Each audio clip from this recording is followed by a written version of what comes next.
हम लोग आज 22 अप्रैल के डेट में पहुंच चुके हैं और यह डेट पृथ्वी दिवस के रूप में हम जानते हैं। लेकिन पृथ्वी दिवस हम लोग क्यों मनाते हैं? तो 22 अप्रैल 1970 को अमेरिका के सीनेटर गेलॉर्ड नेशनल जी के द्वारा एक जमीनी आंदोलन चलाया गया जो कि बहुत लंबे समय तक चला। उस आंदोलन के परिप्रेक्ष्य में जब सब कोई पर्यावरण के प्रति ध्यान आकर्षण में हुआ, तब इस एक डेट को पृथ्वी दिवस के रूप में हम लोग मनाना शुरू किए।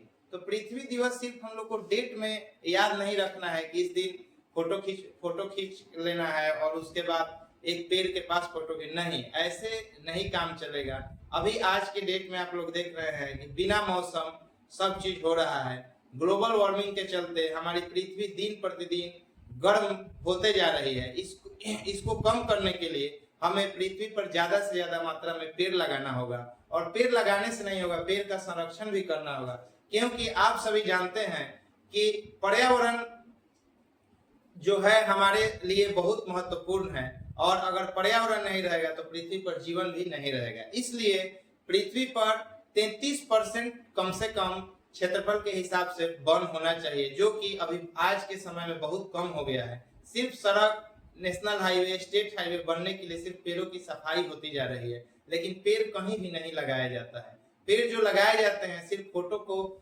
फोटो लगाने के लिए लोग पेड़ लगाते हैं, उसके बाद उस पेड़ का क्या होता है कोई नहीं देखता है। इसलिए हम सभी का दायित्व है कि अगर सब कोई प्रण कर ले कि हम लोग ज्यादा से ज्यादा पर्यावरण के प्रति सही अपना दृष्टिकोण रखें तो हमारी पृथ्वी बच जाएगी। नहीं तो आने वाली पीढ़ियां सिर्फ और सिर्फ हमें ही इसका उत्तरदायित्व ठहराएगी कि हम लोगों ने उनको विरासत के रूप में क्या दिया। हम लोगों ने क्या दिया विरासत के रूप में? सिर्फ प्लास्टिक, CFC गैस। इसलिए हम लोग को जितना आरामदेह की वस्तुएं हैं जो कि हमारे शरीर को आरामदेह पहुंचाती है, उन सभी वस्तुओं को कम से कम हम लोगों को क्या करना चाहिए? प्रयोग करना चाहिए। हम लोगों को बाइक, मोटरसाइकिल और पर्सनल कार को छोड़ के जितने पब्लिक वाले ट्रांसपोर्ट है उस पर ज्यादा से ज्यादा हम लोगों को यूज करना चाहिए, ताकि हमारी पर्यावरण क्या हो, पर्यावरण हमारी बचे। नहीं तो आने वाले समय में जितने भी साधन है, कोयला हो गया, पेट्रोल हो गया, LPG हो गया, PNG हो गया, सभी खत्म हो जाएंगे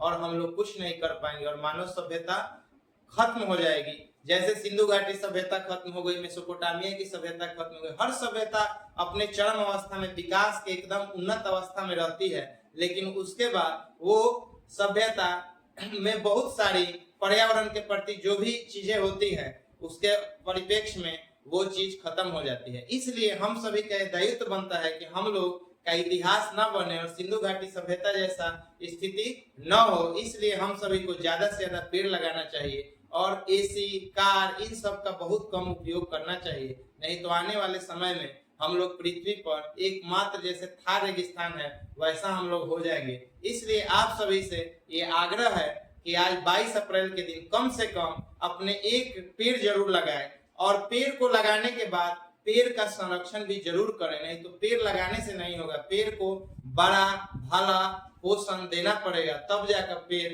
पर्यावरण के प्रति उदासीन होगी। नहीं तो आने वाले समय में इतने ज्यादा हम लोग विकास के अवस्था में पहुंच गए हैं कि कोई पर्यावरण के प्रति नहीं सोचता है। पृथ्वी दिवस पर बड़े बड़े राष्ट्राध्यक्ष अपना भाषण देते हैं, लेकिन उस भाषण के बाद अगर जहां अपना गैस जो कि विकास के लिए वो लोग बहुत सारा कार्बन उत्सर्जन करते हैं, उन गैसों में वो लोग 0.001% भी कमी नहीं करते हैं। और बात ये हो जाता है कि वो लोग उदाहरण देते हैं कि हम लोग विकसित देश हैं, और तब जब विकसित देश ही नहीं करेंगे तो विकासशील देश क्या करेंगे, और हम जहां रहते हैं उससे भी और नीचे चल जाते हैं। तो ये एक डेट नहीं है कि 22 अप्रैल को हम लोगों को पर्यावरण के प्रति पृथ्वी दिवस मनाना है। नहीं, हम लोगों को अपने से, अगर प्रत्येक नागरिक ये गांठ मान ले कि हम पर्यावरण के प्रति अच्छा दृष्टिकोण रखते हैं, तो आने वाले समय में हम लोग एक उन्नत वातावरण बनाएंगे और बहुत सारी बीमारियों को भी हम लोग रोक सकते हैं। इसलिए पर्यावरण बहुत जरूरी है। मिलते हैं अगले वीडियो में, तब तक के लिए जय हिंद, जय भारत।